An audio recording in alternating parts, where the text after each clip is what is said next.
Hello, everyone. Welcome back once again. I'm Nicodemus Kane. Today is February the 27th of 2023. It's almost the end of February, the only month in your calendar that might be the way that it used to be. I said before that there were many ancient cultures back in the day that had a 13-month calendar that went on 28-day months following the the circle of the moon, the phases of the moon.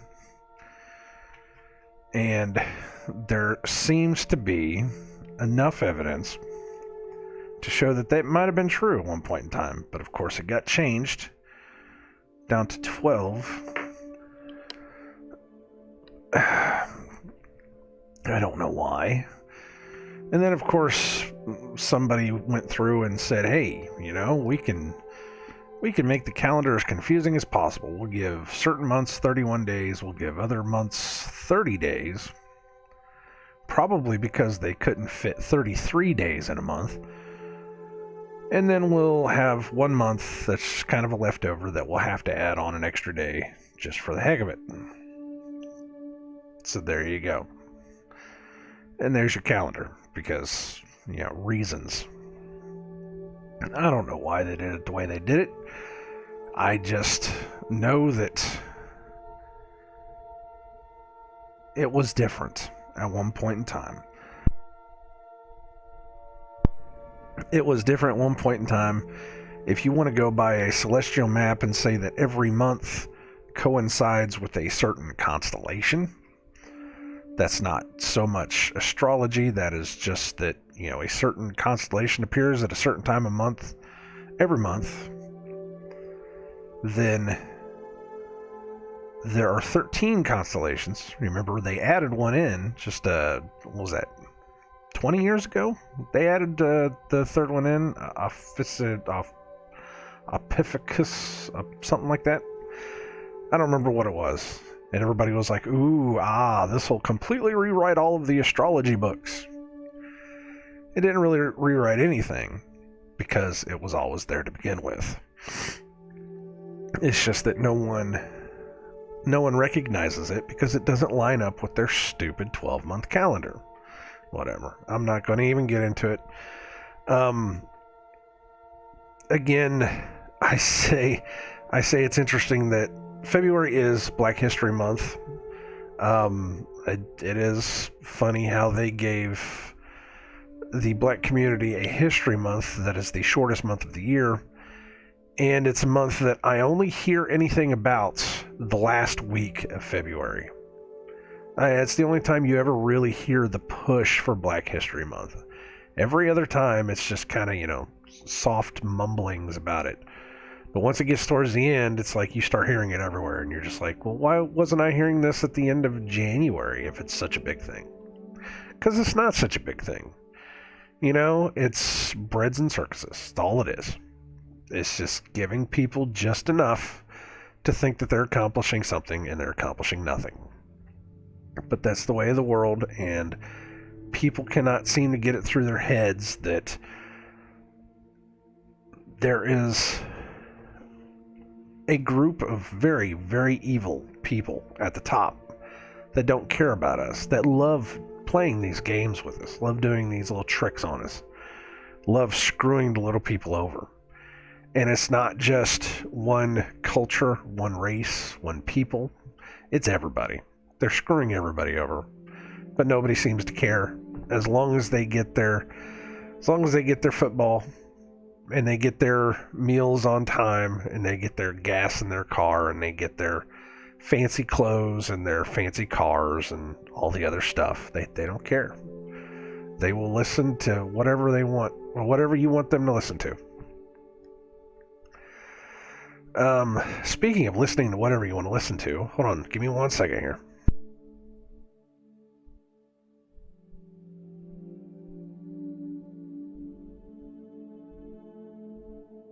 Very sorry about that. Speaking to listening to whatever they want you to listen to. I'm having it's not even a debate, it's a discussion but it is an extremely one-sided discussion where the other person just does not want to listen to what you're saying. I've been going on a tear about alternators on electric cars. Why can't we put an alternator on an electric car? If a wheel turns and spins an alternator, and that alternator charges a battery, why don't we use it? Why can't we use it? Well, somebody said, well, that's because you can't get enough energy out of a wheel that's spinning in order to recharge the battery that's spinning the wheel. I can get that. I can get that, you know. If it takes X amount of energy to push a wheel based upon certain concepts, you can't recharge the battery. So then build better alternators. We have technology beyond our understanding. Why can't we make a car that charges itself? Of course, then I got the whole, well, there's a braking system now where if you brake, it'll recharge the car, and if you do this, you do that. So I'm not asking for braking systems. I'm asking for a wheel that's turning to be able to turn an alternator to be able to charge a car. Even if it's only charging half volume back into the batteries, you're still getting more mileage out of the car. Why don't you do that? It's a simple logical system. Why don't you have something in the car that's charging your car as you go? Why can you only get 30, 40, 50 miles out of a car when you know that you could put a charger on it and be able to get more? Why? Why has it got to be a certain way? Well, of course, I had a guy that he came in and he was talking about, well, because of this, because of that, it's just pure science is all it is. Said he can't do it because the fundamental aspects of doing this and doing that. And I said, okay, so is that science that says that that's happening like that, or has somebody actually tried this? He says, well, because of this and that, I mean, there's no real way of doing it. You could do it this other way, I'm sure, but you would never be able to get the amount of. And I said it again. I said, are you telling me that science says this is possible, or has somebody actually tried it? And I'm not just talking about hooking one alternator up to one wheel. I'm talking about hooking up 4 alternators, one on each wheel, in order to make a charge that goes back into the system. Even a little charge. Because this guy was saying, well, even if you did that, you'd never have enough to be able to fully recharge the batteries. I said, no. But if you did that, you'd be able to at least get another X amount of miles out of a car. So that I wouldn't have to go to the store to see people sleeping in their Teslas, waiting for them to recharge. That's what we saw at the store the other day. We saw 3 cars. 2 of them had people inside of them that were laid back taking a nap. That's not a good use of your time if you're having to sit there like that and do that. I said, why can't you put an alternator on each wheel? Recharge something back into the car. Get extra mileage. Well, no, because it can't, because science says blah, blah, blah. And so I eventually just said it. I said, science says a lot. But when it comes down to actually doing something, science seems to take the method of trust the science, and we don't do the thing that we want to do. I said, why can't we just do it and see if it really works or not? I have to know if somebody's actually tried this yet. Because as of right now, I don't trust any science. I was listening to we were watching YouTube videos. We were watching kitty YouTube videos. My granddaughter was watching toy videos and YouTube videos and things like that. And unfortunately, she was on my account, so I'm afraid to see what my YouTube feed looks like today. But we were watching one where this woman was telling us how tornadoes are formed. Hot air goes up, cold air comes down. Well, your Bible says that that's caused by the angels, the four angels, the winds. They cause the winds. They cause the heat. They cause the cold. They cause all these things. So it came into my head, what if science is just mankind trying to figure out a way to rationalize what God does? Now, of course, everybody says that, but the thing that caught my eye, or the thing that caught my mind was, well, what if that's absolutely true? What if that's man lying in order to find a way to cover up for God's, for the way God's system works? And I was like, well, then I would have to completely throw out the possibility that it's hot weather and cold weather trying to make a tornado. I mean, I get it, when it's really cool and then it turns really hot all of a sudden, and then, the hot air mixes with the cool air and you get a funnel cloud. Hey, I absolutely get that. During thunderstorms, I absolutely get the way that science says that. But what if there's some other aspect to it that we don't know, that science is just like, well, it happens this way specifically? Well, how do you know exactly? And of course, this woman did the whole thing with the two liters with the one thing in the middle of it, and she flipped the 2 liters over. She said, look, we can make a tornado in the water. And I'm like, that's not a tornado. By your definition, that's not a tornado. That's a water funnel inside of a closed system. You made that happen. So what if God is making tornadoes happen? And then mankind says, oh, it's just hot air and warm air that's causing it, and that's how it is. We're able to predict them to a point. They can't perfectly predict tornadoes, which just causes me to think even more that, well, there you go. We can't perfectly predict the weather. We can predict it to a point. I think there's more manipulation of the weather than there is prediction of the weather. But what if it's some system that we don't know, that's God's system, that makes these things happen?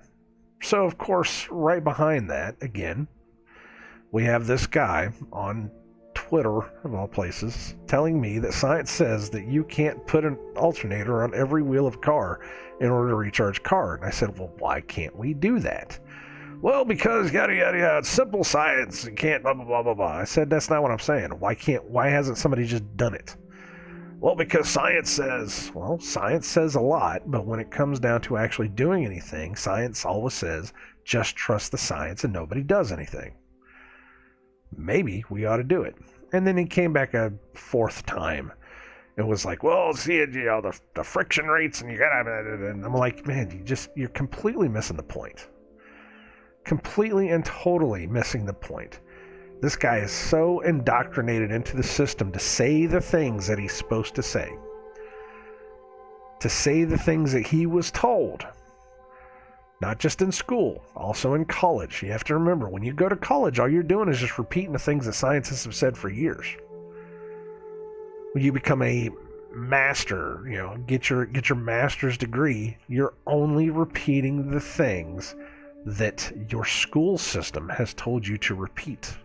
Have you personally ever gone out and done anything to prove it?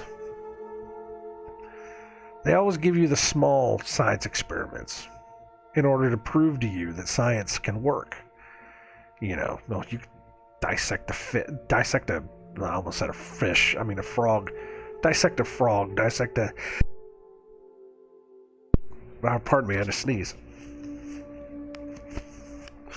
You can dissect a frog. You can do all of the chemical experiments.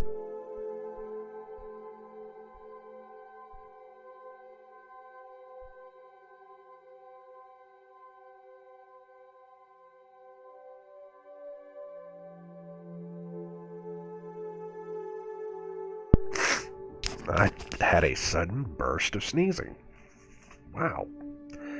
You can do all these things. And I absolutely agree that there is a point where we have understanding of the human body, of scientific understandings of things that happen in the world to be able to help us invent things. I get that. But what if there are very specific things that we've been told over and over again, oh, you don't have to worry about it? What if they're wrong? What if they're wrong in order to convince us not to try it ourselves? Why is it that we have to trust the science whenever it comes to things like money, things that will help us? Gasoline, cars running on water, for crying out loud. Science says cars can't run on water. And yet I've heard stories of at least 3 different guys that have made their cars run on water.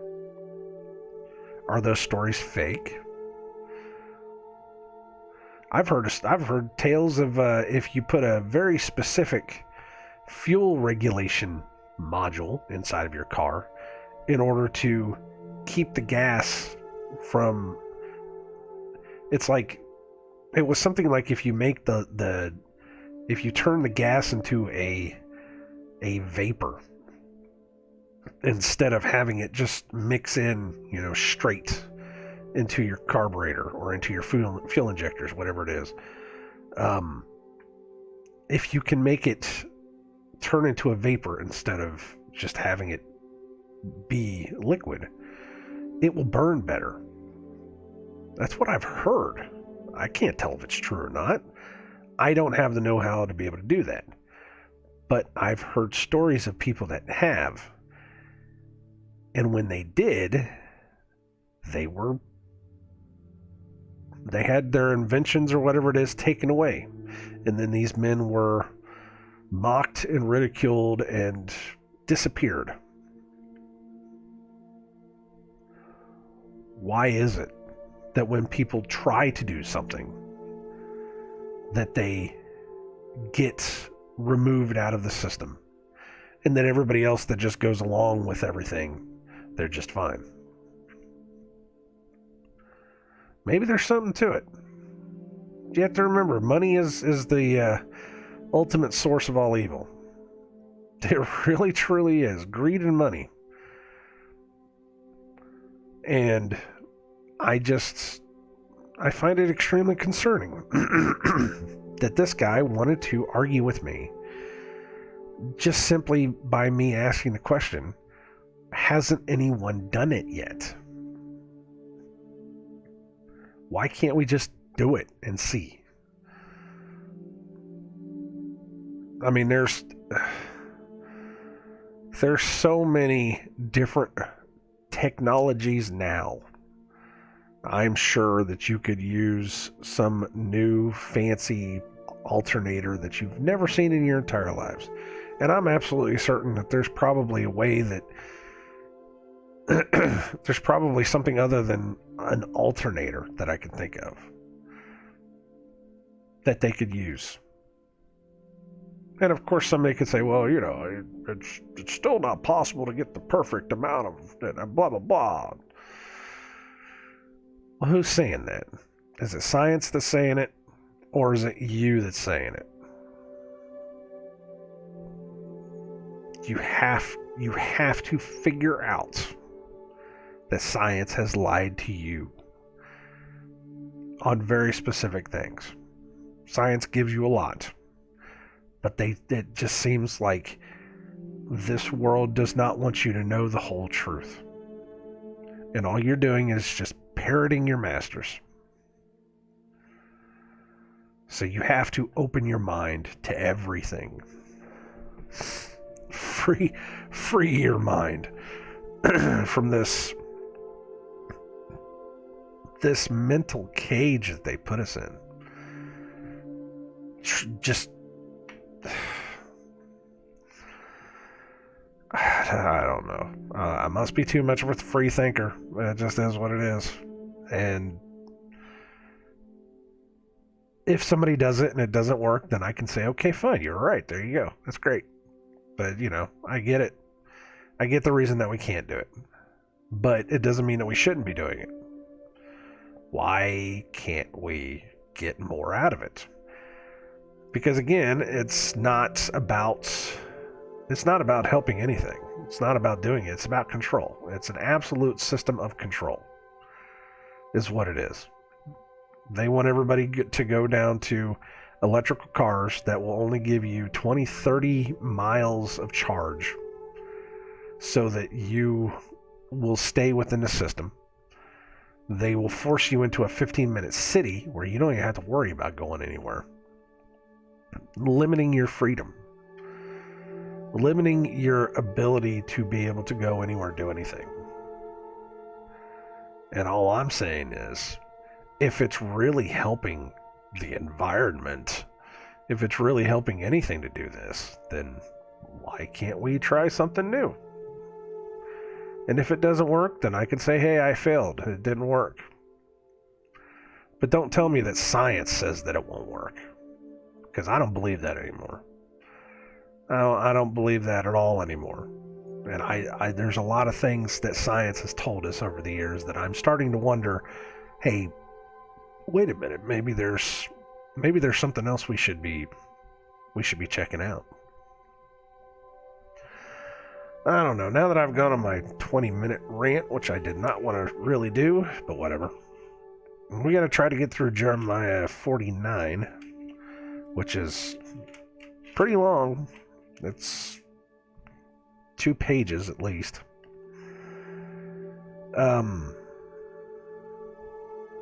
Just keep that in mind. Just keep that in mind that,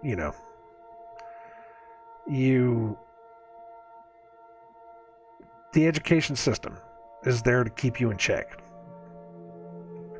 And so many people will, it's like I said, parrot everything that they heard.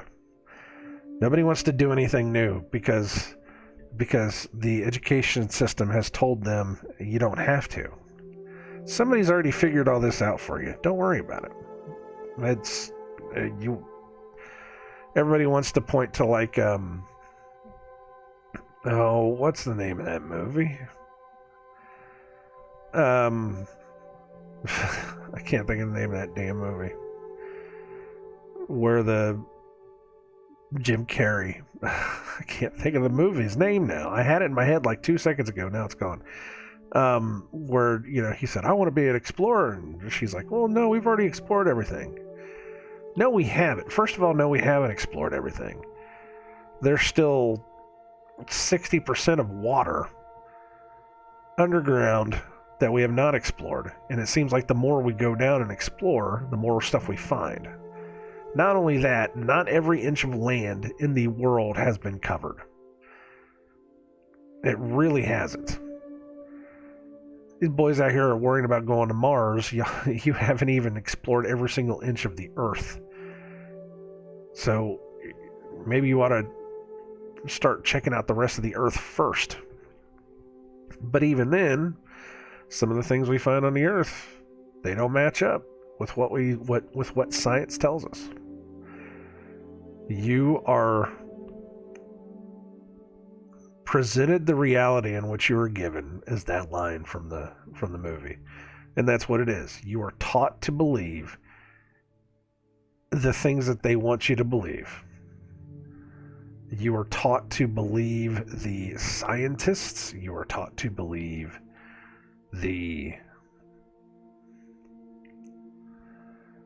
you're taught to believe the status quo and not question anything. Truman, that's the name of that show.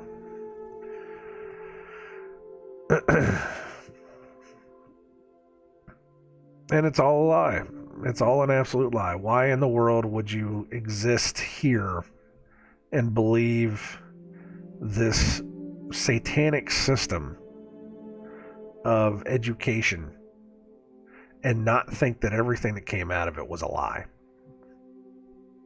It's time to start having some independent thought, thinking for ourselves. Anyways, let's do this. Chapter 49, Jeremiah 49. How many chapters did I say this thing was? 52. We are close. Wow. So yeah, that's only so many chapters of this left. Oh. We get to move on to Ezekiel after this. This is awesome. Alright. But yeah, closing out Jeremiah, it's like I said, towards the end of Jeremiah, it starts, you start kind of losing the big opening preaching of Jeremiah at the beginning. It starts like specifically talking about specific, it begins talking about specific places and naming all these cities that most of them probably don't even exist anymore. So you get bummed out at the end of it. In the beginning, you're like, oh yeah, get them, Jeremiah. And by the end of it, you're just like, oh, there's another city that's going to fall apart. Who knew? Even though God said it was going to happen, who knew? All right, give me one more second.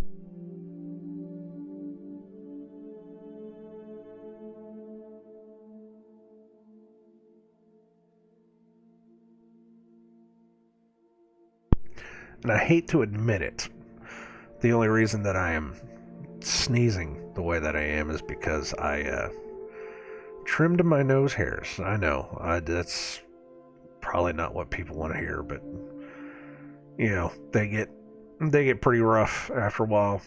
You're just like, I gotta do something about it. So that's probably why. Jeremiah 49. I know. I share everything with you guys. You guys gotta know I have to share everything with you. It's such a crazy, nutty world we live in. I get to share my grooming habits. Jeremiah 49. Concerning the Ammonites, thus saith the Lord, hath Israel no sons? Hath he no heir? Why then doth their king inherit Gad, and his people dwell in his cities? Therefore, behold, the days come, saith the Lord, that I will cause an alarm of war to be heard in Rabbah of the Ammonites. Or Rabbah, let's try that one. Heard in Rabbah of the Ammonites. And it shall be a desolate heap, and her daughters shall be burned with fire. Then shall Israel be heir unto them that were his heirs, saith the Lord. Howl, O Heshbon, for Ai is spoiled. Cry, ye daughters of Rabbah. Is that Rabbah? Yeah. It's like rabbit, Rabbah. Cry, ye daughters of Rabbah. Gird you with sackcloth. Lament, and run to and fro by the hedges. For their king shall go into captivity, and his priests and his princes together. Wherefore gloriest thou in the valleys, thy flowing valley, O backsliding daughter, that trusted in her treasures, saying, Who shall come unto me? Behold, I will bring a fear unto thee, saith the Lord God of hosts, from all those that be about thee, and ye shall be driven out every man right forth, and none shall gather up him that wandereth. And afterward I will bring again the captivity of the children of Ammon, saith the Lord. There's Pilcrow at 7, so let's go back up to the beginning. Concerning the Ammonites, thus saith the Lord, hath Israel no sons? Hath he no heir? Why then doth their king inherit Gad, and his people dwell in his cities? Hath Israel no sons? Hath he no heir? Why then doth their king inherit Gad, and his people dwell in his cities? Therefore, behold, the days come, saith the Lord, that I will cause an alarm of war to be heard in Rabbah of the Ammonites, and it shall be a desolate heap, and her daughters shall be burned with fire. Then shall Israel be heir unto them that were his heirs, saith the Lord. Now remember, the Ammonites were the people, were they the ones that, they were Ammon. They were the, let me see.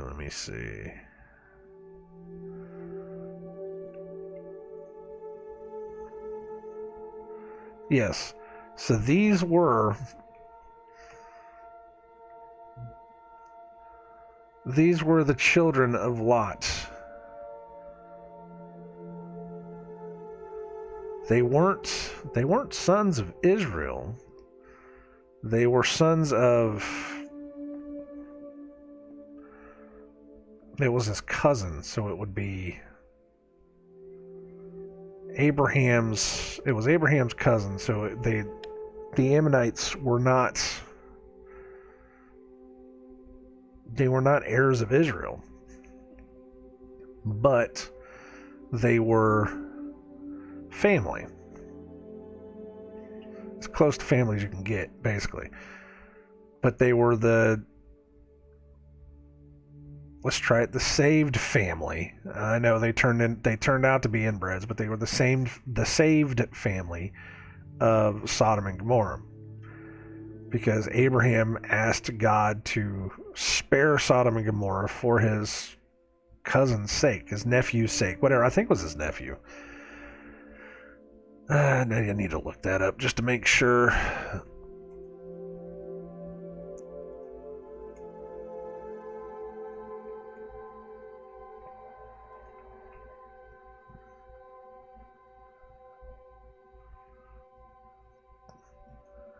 It was his nephew. Okay. All right. So it was his nephew. So I know I got that wrong. Hey man, this is why we look these things up.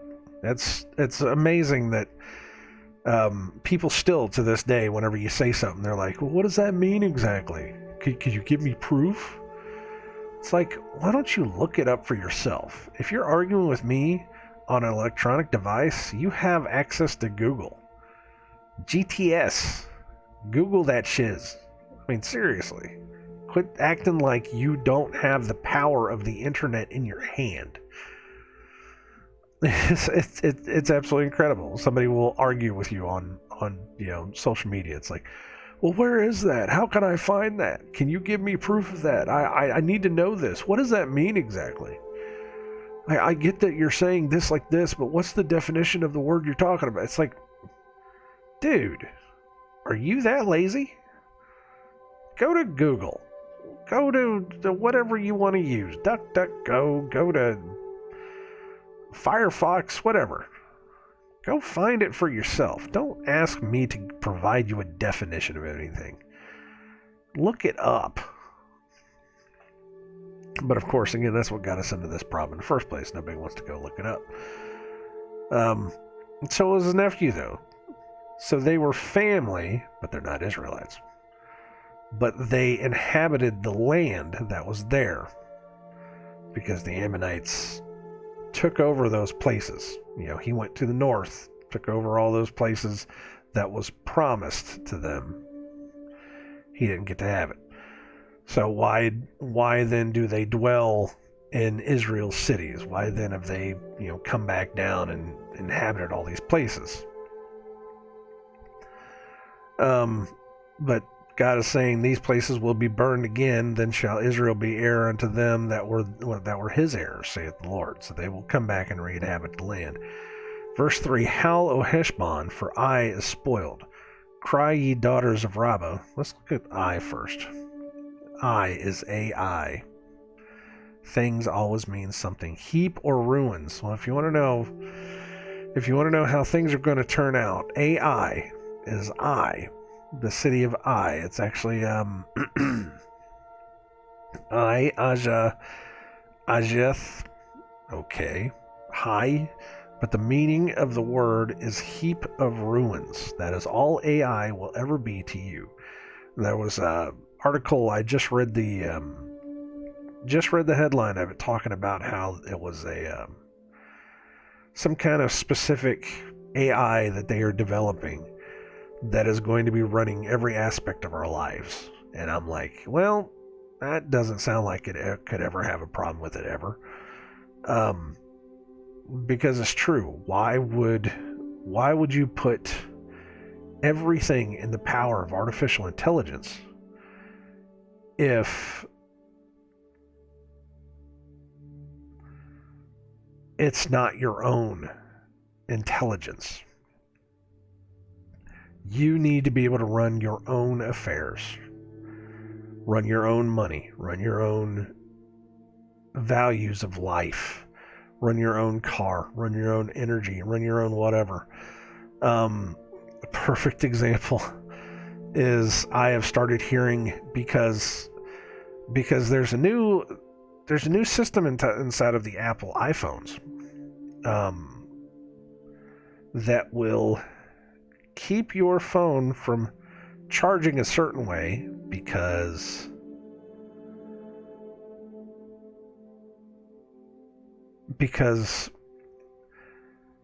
of climate change, of clean energy. Right here, it's in the settings, it's under battery, battery health and charging. Oh wow, yeah, look at that. Oh, my charging went through the roof almost overnight. Oh, that's awesome. Anyways, it's in battery health and charging inside of your battery system, and there's a little notch here now called clean energy charging. If in your region, iPhone will try to reduce your carbon footprints by selectively charging when lower carbon emissions electricity is available. iPhone learns from your daily charging routine so it can reach full charge before you need to use it.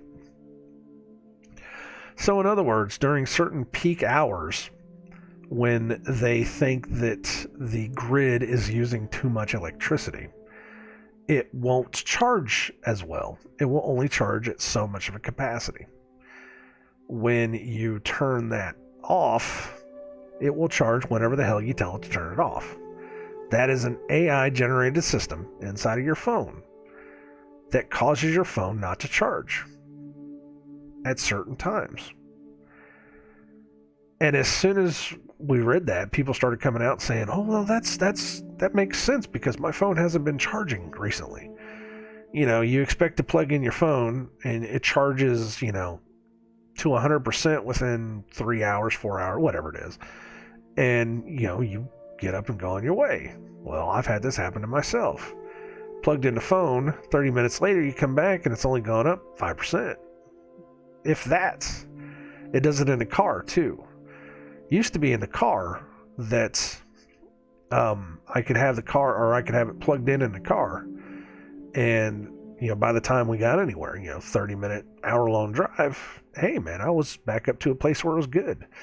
The other day, we took a 2-hour drive, or 1.5-hour drive, and it only went up 5%. I said, "You got to be kidding me. What the heck is this?" So then I find out that this is a thing now. That they're saying that your phone will keep itself from charging too much during peak hours to reduce your carbon footprint. In the immortal words of Tyler Durden, you are not your carbon footprint.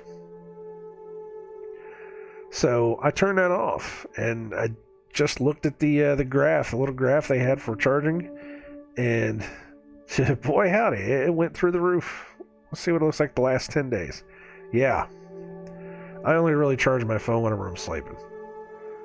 I don't, unless I need it and we're in a car, and it's usually, if we're in a car, then I've got a map going or something.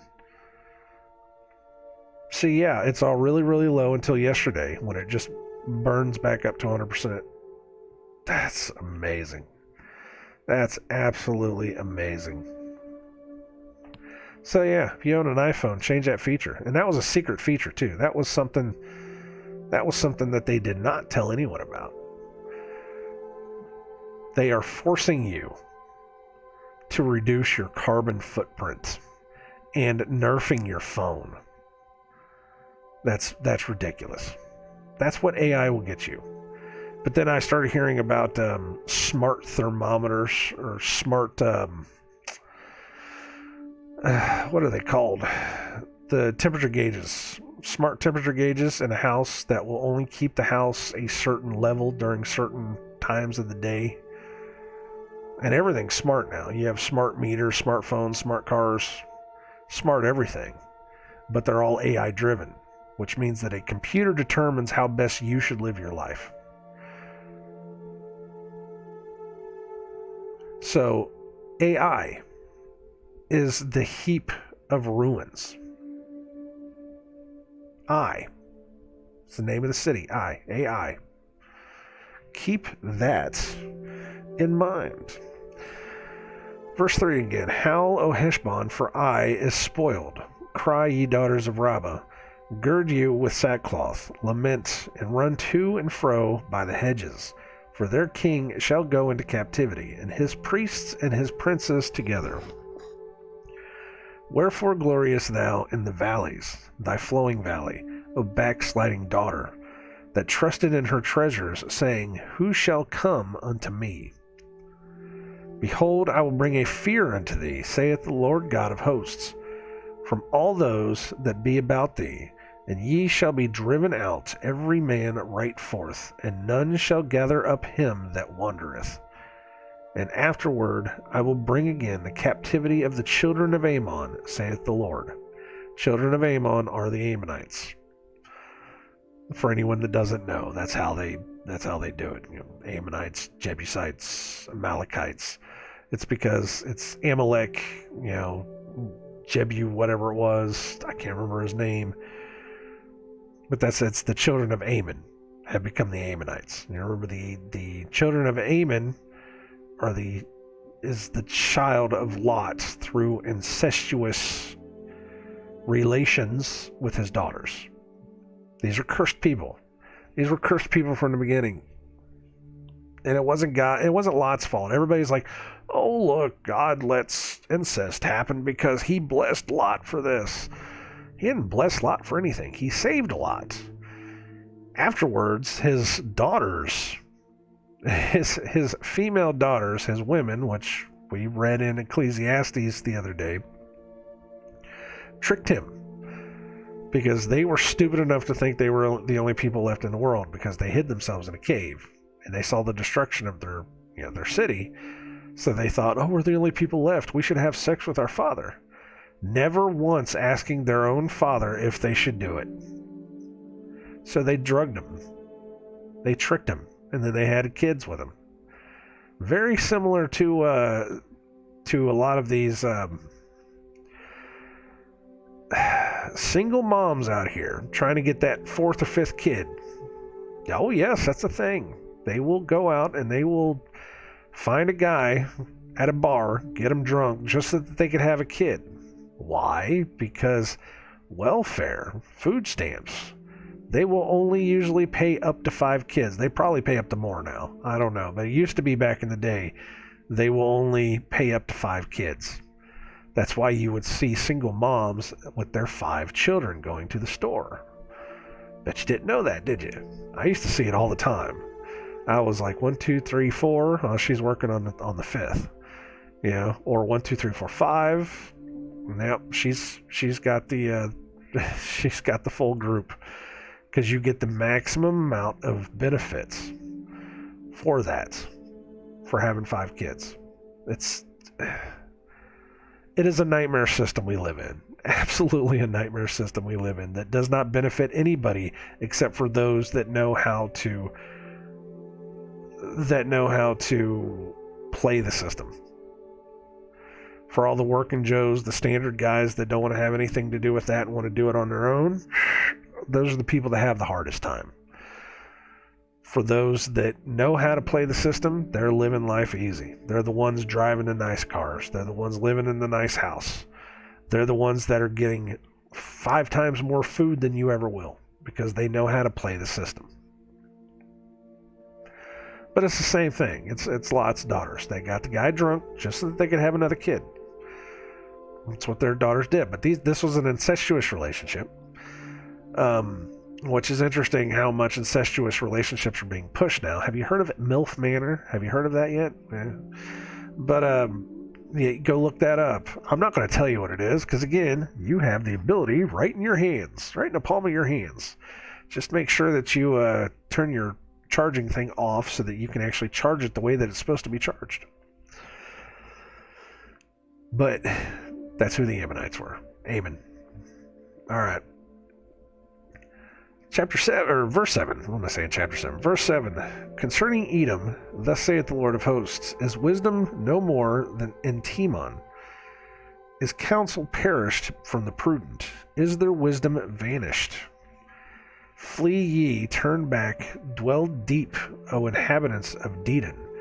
For I will bring the calamity of Esau upon him, the time that I will visit him. If grape gatherers come to thee, would they not leave some gleaning grapes?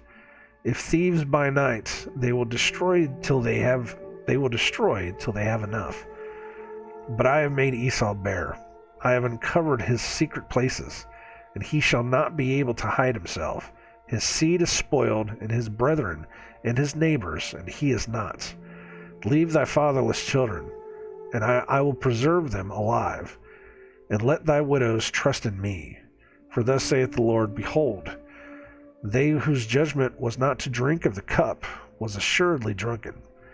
And art thou he that shall altogether go unpunished? Thou shalt not go unpunished, but thou shalt surely drink of it.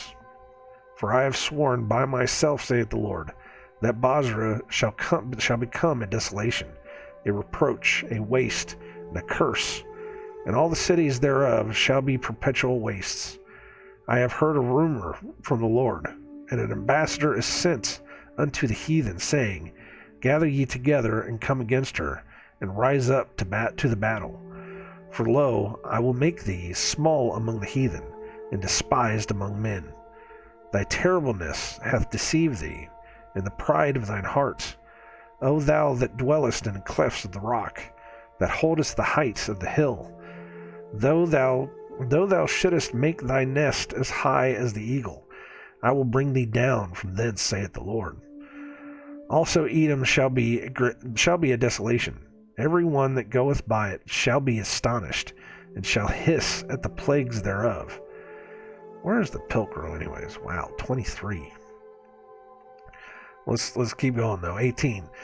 As in the overthrow of Sodom and Gomorrah, and the neighbor cities thereof, saith the Lord, no man shall abide there, neither shall a son of man dwell in it. Behold, he shall come up like a lion from the swelling of Jordan against the habitation of the strong. But I will suddenly make him run away from her. And who is a chosen man, that I may appoint over her? And who is like me? And who will appoint me the time? And who is that shepherd that will stand before me?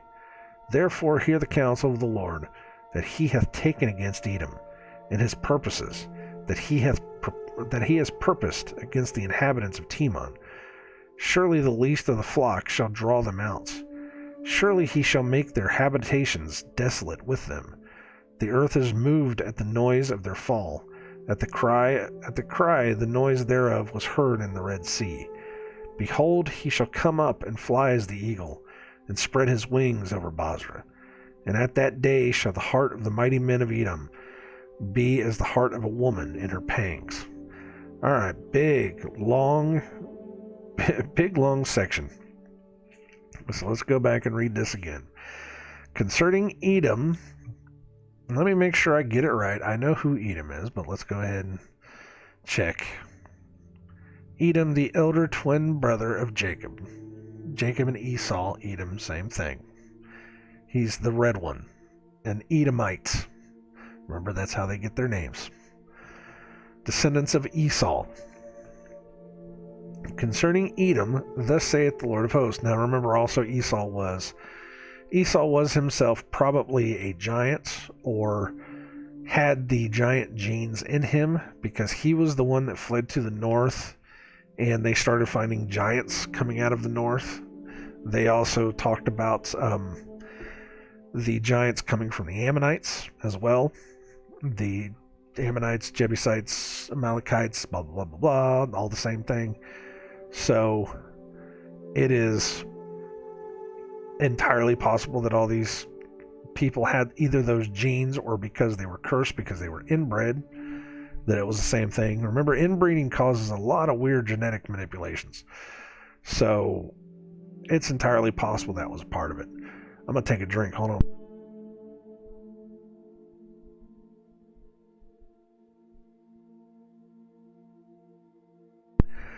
getting back on a water kick. I did my best to do some fasting over the past 2 days. It got to the point where I had to eat because I had nothing. But I went for a good 24 hours on Saturday, and now it's like I can't get enough water. I don't know what it is. It's just as much as I can, which is, it's good for you. It's a cleansing. It is what it is. It's starting to warm up. We're starting to get a cleansing. I've talked about that's what Passover is. It's a spring cleaning. You wonder why you spring clean your house. It's because that's what the Jews used to do. Well, not the Jews. The Israelites used to do. We're going to go back to the source. The Israelites were told that they need to do a spring cleaning every spring. Clean out your house, clean out all the garbage that was in it from the previous year, clean out all your sin, clean out your bodies, so that you can enter into the new year fresh and ready to go. Anyways, that's a completely different subject for a completely different time. Verse 7 again, concerning Edom, thus saith the Lord of hosts, is wisdom no more in Teman? Is counsel perished from the prudent? Is their wisdom vanished? Was there a line that said that Edom and Esau, the Edomites, had wisdom? I don't know. Flee ye, turn back, dwell deep in the mountains, O inhabitants of Dedan, for I will bring the calamity of Esau upon him, the time that I will visit him. If grape gatherers come to thee, would they not leave some gleaning grapes? If thieves by night, they will destroy till they have enough. If grape gatherers come to thee, would they not leave some gleaning grapes? Verse 10, let's keep going now. But I have made Esau bare. I have uncovered his secret places, and he shall not be able to hide himself. His seed is spoiled, and his brethren and his neighbors, and he is not. His seed is spoiled. This is bad children. Maybe spiritually. Maybe I wanted to say physically. Maybe it's because they've committed the most evil of evils against God. Again, that incest. I don't know. Leave thy fatherless children, I will preserve them alive, and let thy widows trust in me.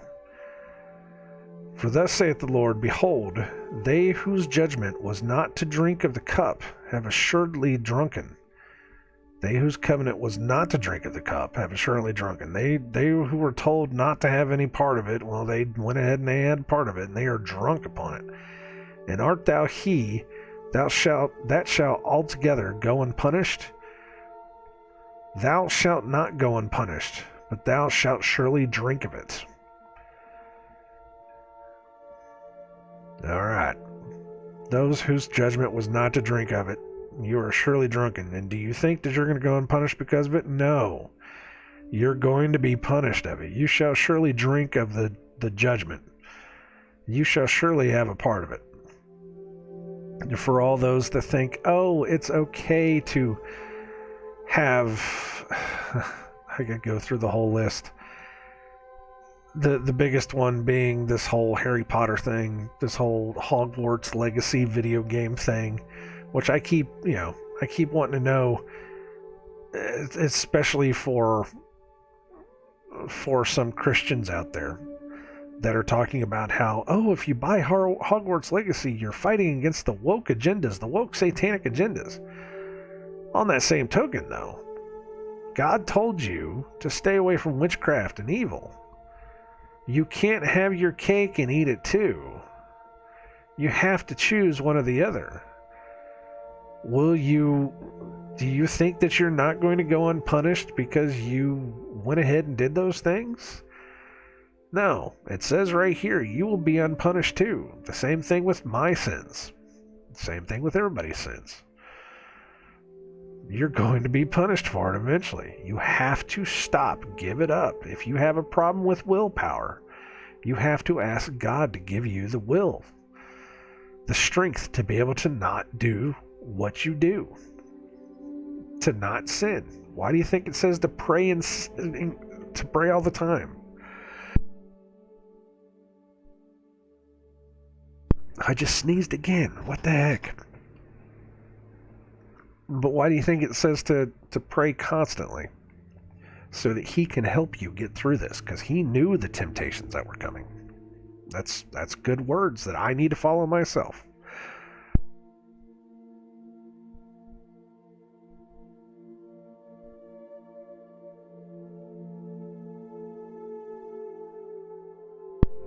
Okay, hopefully that's the last bit of sneezing I do. Wow. 13. Let's keep going here. I gotta get moving. For I have sworn by myself, saith the Lord, that Basra shall become a desolation, a reproach, a waste, and a curse, and all the cities thereof shall be perpetual wastes. I have heard a rumor from the Lord, and an ambassador is sent unto the heathen, saying, Gather ye together, and come against her, and rise up to the battle. There is an ambassador sent to the heathen, telling them to rise up to the battle. Now again, I've done that before myself, as I have told people, load up your guns, get ready to fight, do the whole deal. It's not so much that. I get it now. After much prayer about it, it is fighting the spiritual battle. Not just fighting a physical battle. Fighting a spiritual battle by calling out evil, calling out truth wherever you can. 15. For lo, I will make thee small among the heathen, and despised among men. Thy terribleness hath deceived thee, and the pride of thine heart. There's that pride again. O thou that dwellest in the clefts of the rocks. And there we're talking about the people that are high up in the rocks again. That holdest the height of the hill. Because the richest people, the most powerful people think that if they live high up in the hills, not only does it give them status, but they're worried about the next flood. Though thou shouldest make thy nest as high as the eagle, I will bring thee down from thence, saith the Lord. Also Edom shall be a desolation. Every one that goeth by it shall be astonished, and shall hiss at all the plagues thereof. Very similar to what he said was going to happen to the cities of Judah. As in the overthrow of Sodom and Gomorrah and the neighbor cities thereof. Now, I read that the first time, and the only thing I could think of was that in Jasher, it talks about there being, 4 cities? 5 cities? There's other places where I've kind of heard stories about there being 5 cities. Somebody even speculated, it could have been me, I don't even know, that the 5 cities could have been arranged in in a pentagram. That's why it's such a, that's why it's the symbol that it is, because those were the 5 evil of the cities. There's a whole talk about that. That video is now gone, but it talked about city arrangements. You talk about the streets in like Washington D.C. that are set up like a pentagram, stuff like that, but there are places around the world where certain cities are set up in certain geographical points, probably ley lines, but there are some cities that are set up in pentagrams, almost perfect dead-ass pentagrams. And it's interesting that stuff's like that, and yet again, people just won't open their eyes to it. That video is gone, and like I said, that whole channel got pulled off of YouTube. Those are the lost videos that I wish I could find again. But I read that, and the only thing I could think of is Sodom and Gomorrah and the neighboring cities thereof, which again in Jasher it talks about the cities at 4 times the year would all come down into the valley, and that's whenever they would have their rituals, whatever they were. And I talk about the four big holidays that we have. They're not really, two of them aren't really holidays, they're just days, but still, they coincide with the equinoxes and the solstices. Even though they're slightly off, I understand that they're slightly off from the equinoxes and solstices, but they're still right there beside them. You know, Valentine's Day, Easter, Halloween, Christmas, fertility festivals, and sacrificial festivals. It's like a whole nother thing for a whole nother time, but that's where a lot of that comes from. As in the overthrow of Sodom and Gomorrah and the neighbor cities thereof, saith the Lord, no man shall abide there, neither shall a son of man dwell in it. Verse 19, behold, he shall come up like a lion from the swelling of Jordan, against the habitation of the strong. But I will suddenly make him run away from her. And who is a chosen man, that I may appoint over her? And for who is like me? And who will appoint me the time? And who is that shepherd that will stand before me? Therefore hear the counsel of the Lord. Therefore hear the counsel of the Lord, that he hath taken against Edom, and his purposes, that he hath purposed against the inhabitants of Teman. Surely the least of the flock shall draw them out. Surely he shall make their habitations desolate with them. The earth is moved at the noise of their fall. At the cry, the noise thereof was heard in the Red Sea. Behold, he shall come up and fly as the eagle, there's the eagle again, and spread his wings over Basra. And at that day shall the heart of the mighty men of Edom, the mighty men, remember the giants turned into the mighty men, there's connections there, of the mighty men of Edom be as the heart of a woman in her pangs. Alright, now we're going to have to kind of get through these a little fast. We can do it though because they're broken up a little better than this section was. 23, concerning Damascus, Hamath is confounded, and Arpad, for they have heard evil tidings. They are faint-hearted. There is sorrow on the sea, it cannot be quiet. Damascus is waxed feeble, and turneth herself to flee. And fear hath seized on her, anguish and sorrows have taken her, as a woman in travail. How is the city of praise not left, the city of my joy? Therefore her young men shall fall in her streets, and all the men of war shall be cut off in that day, saith the Lord of hosts. And I will kindle a fire in the wall of Damascus, and it shall consume the palaces of Ben-Hadad. Let's go ahead and read that again. I don't really have to talk about it too much. Again, it is pretty self-explanatory. I should probably look up some of these words, or some of these cities. Concerning Damascus, Hamath is confounded, and Arpad. Let's look them up real quick. Hamath is a fortress. Arpad, or Arphad. I will be spread out or supported.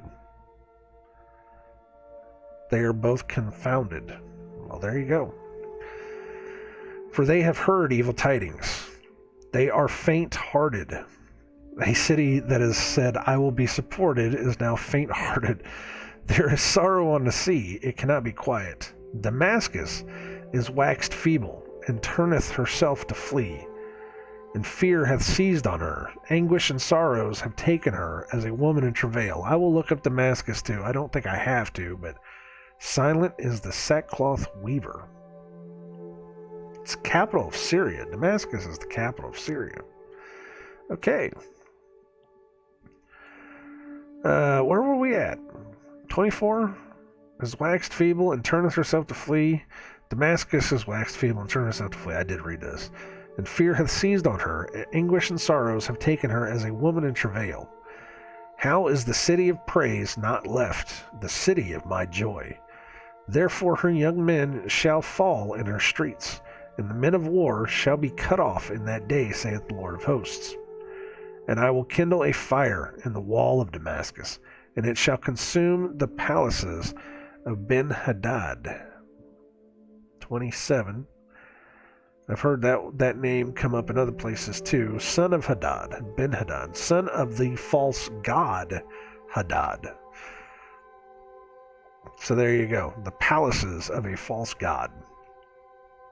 The palaces of a son of a false god. Still. 28. Concerning Kedar, and concerning the kingdoms of Hazor, when Nebuchadrezzar, king of Babylon, shall smite. Which king? Nebuchadrezzar, king of Babylon, shall smite. Thus saith the Lord, Arise ye, go up to Kedar, and spoil the men of the east. Their tents and their flocks shall they take away. They shall take to themselves their curtains, and all their vessels, and their camels, and they shall cry unto them, Fear is on every side. Let's read this again, but I'm going to mention something as we see it. So, concerning Kedar, or Kedar, which means dark or dusky. Concerning Kedar and concerning the kingdoms of Hazor, which is a castle. Just the meaning of these names. Which Nebuchadrezzar, king of Babylon, shall smite. Thus saith the Lord, Arise, go up to Kedar, and spoil the men of the east. Well, now that I read it again, it doesn't seem like it's so big. This is talking about going up to a place, but on a map. Well, on a map, up should naturally be north. But the men to the east are up at a place. But this is saying to go up to a place. I was going to mention something about, we don't know what the cardinal directions are. We are only told north is north because that's what we were told north is, Those general directions could very well be the complete opposite of what they were. Yeah, you remember map making really was only a thing back in the 1600s, the 14 to 1600s, supposedly. That they've only been like that for that long, We don't know. We don't know. I personally don't know. All I can say is, map making. They can call it north all they want, but maybe the people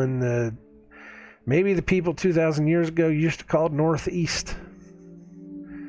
And if east is really the cardinal direction where compasses points, maybe everything we know is backwards.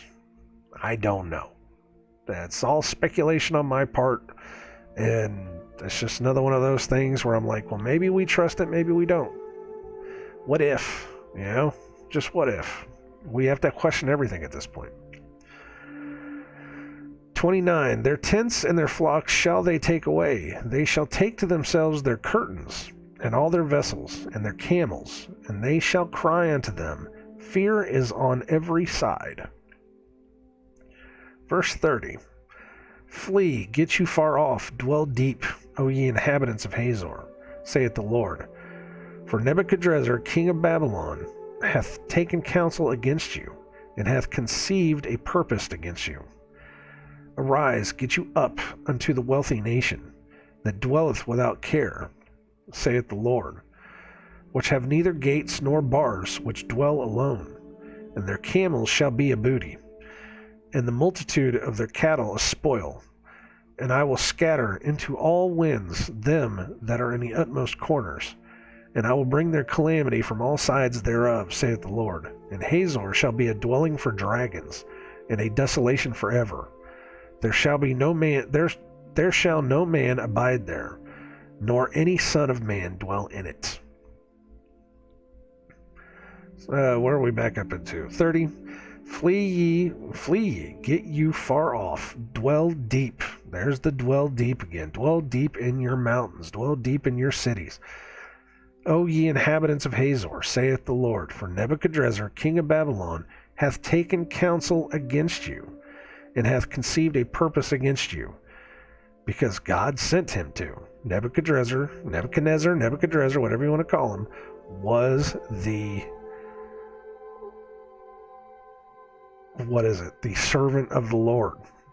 He was doing the Lord's work against his people, because he said, I will bring this man down upon all your heads because you chose not to listen to me.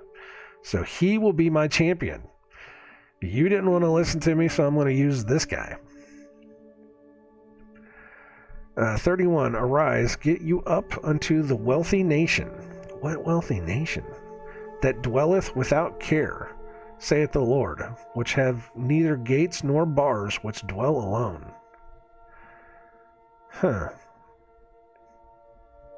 And their camels shall be a booty, and the multitude of their cattle a spoil. And I will scatter into all winds them that are in the utmost corners, and I will bring their calamity from all sides thereof, saith the Lord. And Hazor shall be a dwelling for dragons, and a desolation forever. There shall no man abide there, nor any son of man dwell in it. Now, I could go on a whole thing about the desolation or the dwelling of dragons. I've talked before about the mountain range in northern Africa. On certain maps, it looks like a dragon. But it was, what was his name? The guy from, and I don't really like using him. I don't really like listening to him too much. Mud Fossil University. Sometimes he gets out there, but other times it's interesting. The things that he talks about. There is kind of this mountain range in America that is very similar, and the best way I can do this, let me just go ahead and pull it up so you can see it. While I've still got time. Yeah, there we go. All right. So I'm going to try not to do this too much.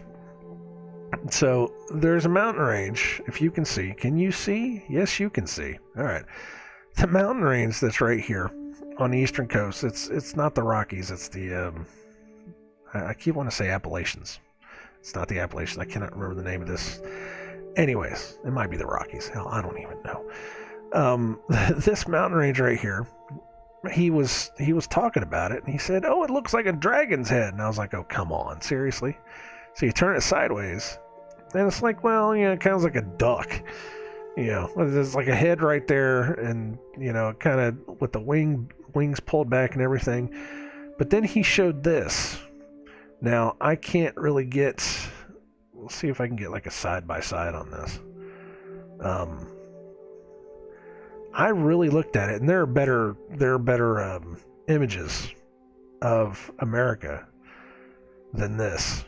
But side by side, I was looking at it, and I was like, "Wait a minute! This is Quetzalcoatl, Aztec, Incan, whatever it is. This is the plumed serpent. Remember, I was talking about the plumed serpent." Because we live in Amaruca, Amaru being the plumed serpent, the dragon with feathers, the ancient god of America, you know, Amaruca. And I was looking at it and I said, I don't believe in coincidences anymore. I'm not saying that that's a big dragon, because it's not, because this is actually a valley. The head is actually a valley, so the place where it should be jutting up is actually jutting down. You know, the mountain range, I don't believe that they are wings. I really don't. But we know that there are places in the Americas where they have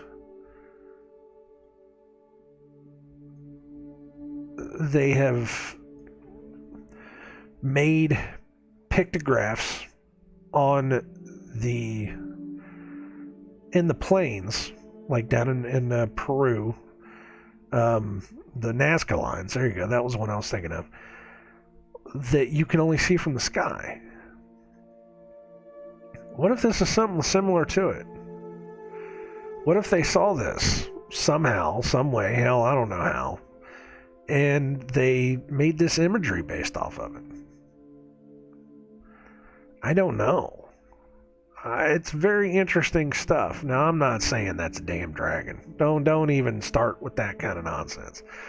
What I am saying, though, is that I found it interesting that he put those two pictures side by side, and it immediately clicked in my head that there's something else to it. There's something else there. There's something else interesting going on. And there's better images of this. There's better pictures of this where it looks like it, has the full headdress, and it looks like it actually has the tail coming up and the whole thing. But he wants to go in there and say that these are all veins and arteries and stuff like that. And never once saying that this right here is a valley, that the skull, the thing that should be, jutting up, the thing that should be a mountain range within itself, is sunken in.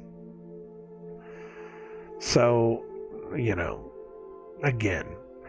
But seeing that, I was like, well, that's a possibility. They could have seen that. Maybe that's where they got this imagery from, other than the fact that these things were probably real, because everybody talks about feathered serpents, about plumed serpents. I don't know. It's my granddaughter would call it a mystery. It's a mystery. It's a mystery, Papo. It's a mystery. We got to solve it.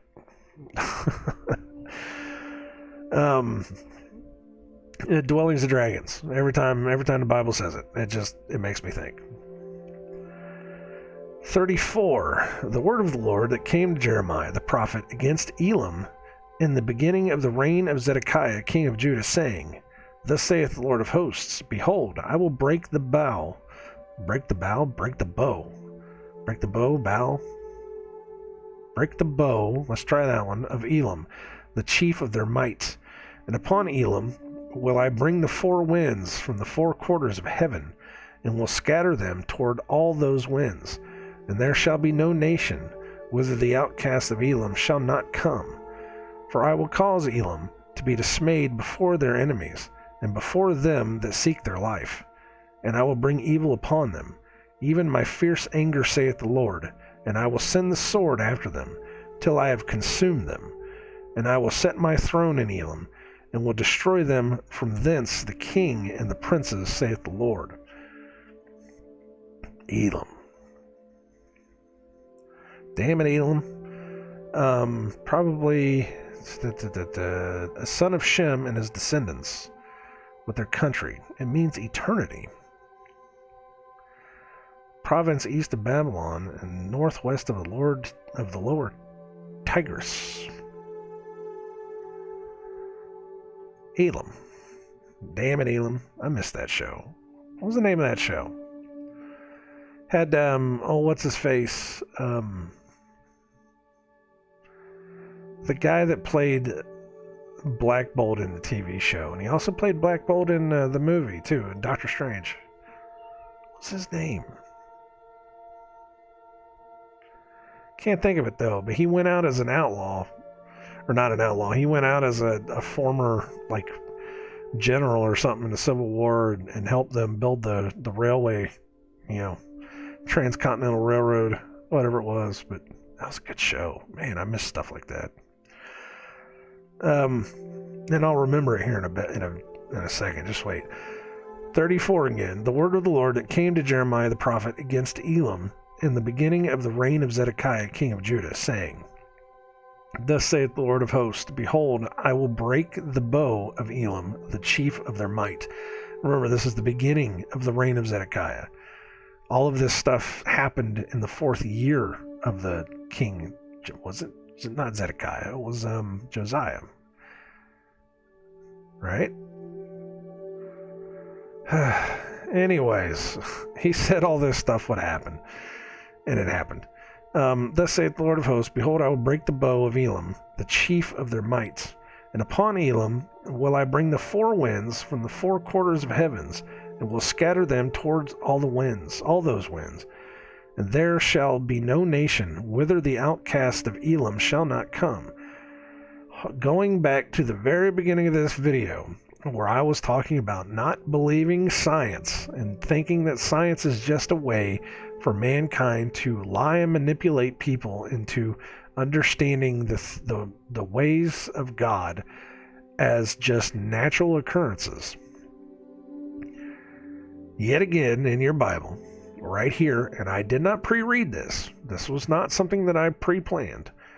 We are talking about the four winds from the four quarters of heaven, from the four angels that sit on the four corners. The same four angels that opened the seal, the same four angels that stand beside God, those same four angels are the ones that control the wind, they control the waters, they control the tides, they control all this stuff. They are the ones that control the winds and will scatter them toward all those winds. They are the ones that cause the winds to move, the winds to howl, the tornadoes to form, the whatever. Now, mankind can do it now too. That's just another reason why God is getting so angry at us. He's like, I rule this place, not you. But mankind can do it as well. They've had weather manipulating technology for years, for many, many years. I absolutely 100% believe that is why we have not seen the complete and total devastation on scales that you can't even fathom. You're starting to see earthquakes, which I believe they have earthquake machines. They have miles and miles and miles of tunnels underneath all of the lands. Well, God told them, hey, if you want to run away, you go dig yourselves deep into the mountains, into the hills, so that you will not have what's coming on you. Even though God says this time, I will break every single place. I will tear it all down and start fresh. It's all biblical. You just got to read it. But I do believe that there are earthquake machines. There are energy manipulating devices that men have that are able to create storms, that are able to create earthquakes, that are able to create disasters of all kinds, that are able to pinpoint houses for fires, that are able to do all kinds of unearthly damage. And they will call it natural disasters. And they will say that, oh, look, the world is falling apart. It's climate change. Everybody's going to die because of this. No, it's mankind. They've had these technologies for years. They've had the patents. The patents were first filed in the 1940s. We've had understandings that they can seed clouds in the 50s and the 60s so that certain places can get rain. We've had reports of certain countries that have said we can control the weather so that we can have events like the Olympics, or we can have events like the Super Bowl or anything like that. It's all man-made garbage. Don't listen to them when they tell you that climate change is real. Man-made climate change, yes, it is real. They go out there and they manipulate it all the time. But don't ever let them tell you that all of these things are happening naturally.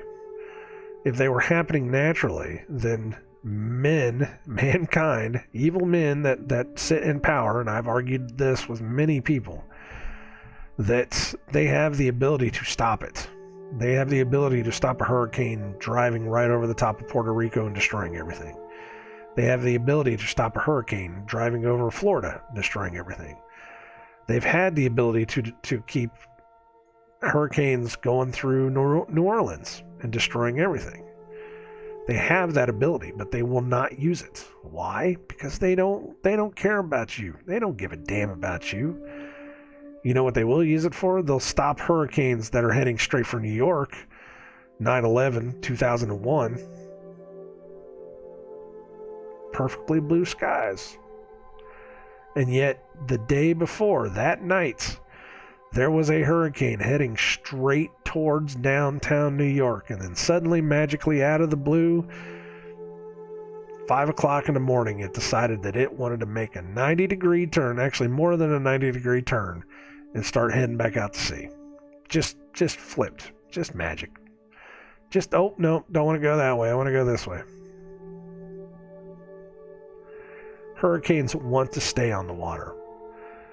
When they go over land, they lose strength, they lose speed. They naturally want to stay over water. So why in the world would you believe that any hurricane would want to purposely go from the Gulf of Mexico, blow itself all the way over land from Louisiana all the way over to South Carolina, go back into the water, turn again, come back onto land, go back out into the water, turn again, and come back up to the water again. Or come back up to land again. It's happened before. The what was the big one that hit New York a couple years back? Flooded everything. Flooded so much stuff. Killed almost what did they say it was, like 300 people? Because it just completely wiped out just about everything on that eastern seaboard. There's a lot of people that lost a lot of money, and there's a lot of retail, or not retail. What's the name I'm thinking of? Property guys came in and swooped all that land up, scooped every single bit of it up. They don't want you living on the beaches. They want to save and protect the beaches. Remember, there's certain zones in the country where they don't want you to live, they don't want you to go to, they don't want you to look at. And all those places, all those protected places where they are, closing off, setting up great big train rail systems, high-speed rail systems, high-speed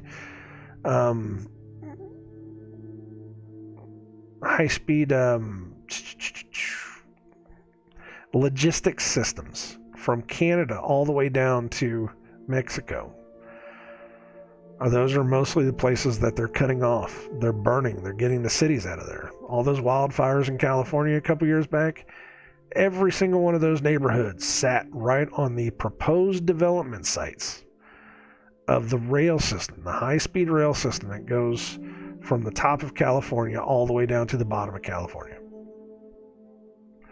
That whole area, it's like clearing it's like going out and paying the farmers of Indiana, because I lived here for a while whenever I was a kid, and I heard about it. They even talked about it in old Peanuts cartoons, where Charlie Brown was being approached, his family was being approached by the government, who said that they wanted to build a freeway through their backyard.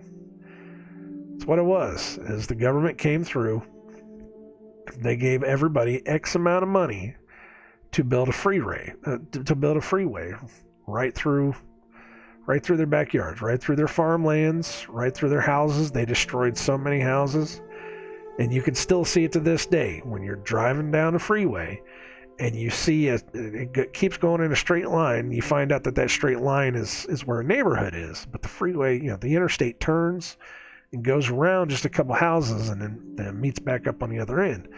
Those people didn't want to give up their land, but I'll be damned if they ain't got an interstate in their backyard, right behind them. I mean, you could throw a rock right off of the edge of the highway and hit these people's backyards. That's what it is. They built a train rail right through the middle of those places that got burned and destroyed. Those people could not go back to their homes. So the government swooped in, gave all these people money to buy up all that land. Now they're building a rail system through it. And now suddenly, magically, after this however many billion-dollar merger between a Canada and Mexico alliance, whatever it was, they just formed it, and now we're getting all these train wrecks. That's going to lower the stock price. It's going to lower the stock price, and when these people move in and they absorb all those railways of all that competition that they had, they can just buy those places, buy the railways, refinish everything, and say, look at this new and improved stuff that we have. That stock price is going to skyrocket. and they're going to make billions and billions and billions of dollars.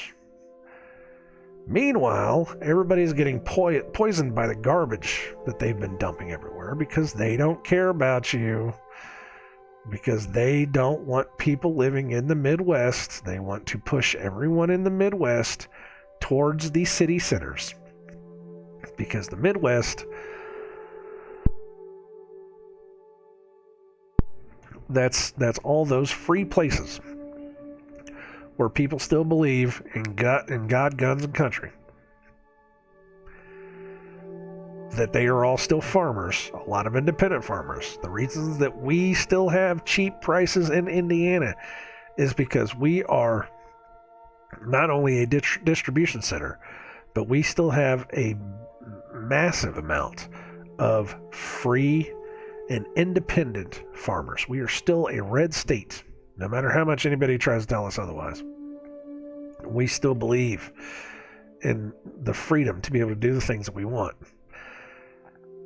And it's just like Ohio. Even Ohio is just a little bit slightly off. Illinois has gotten worse. Kentucky, places like that. But everybody else is talking about higher prices on things and stuff. And I'm like, well, we're not getting that because we're still pretty free and independent. And they're not worried about us. They're not worried about us because we have a solar eclipse that's coming up here in a year that may or may not be followed by a tragic, life-ending earthquake, just like Turkey got. Remember I said Turkey, they just had a solar eclipse not even a year ago. Earthquakes, massive earthquakes, follow eclipses. And if God doesn't want an earthquake to happen, by God, mankind will make one too. I need to quit talking. I need to get going because I got stuff that I gotta start getting ready for work.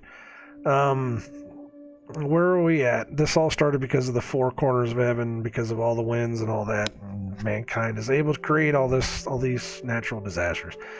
37, for I will cause Elam to be dismayed before their enemies, and before them that seek their life.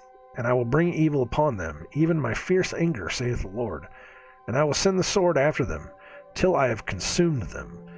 And I will set my throne in Elam, and will destroy from thence the king of the princes, saith the Lord. He will set his throne in Elam. Okay, makes you think. 39, this is the last verse.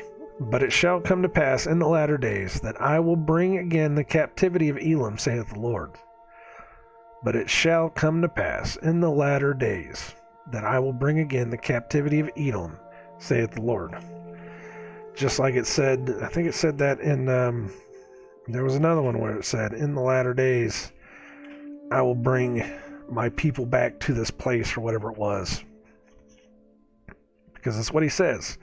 In the end, he will make straight roads. He will cause the rivers to go dry.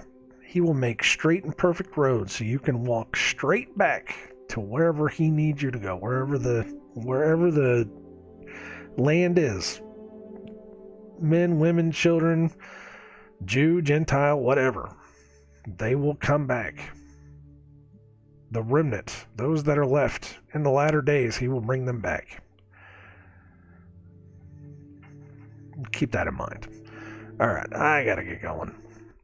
I love you all. Take care of yourselves. God bless.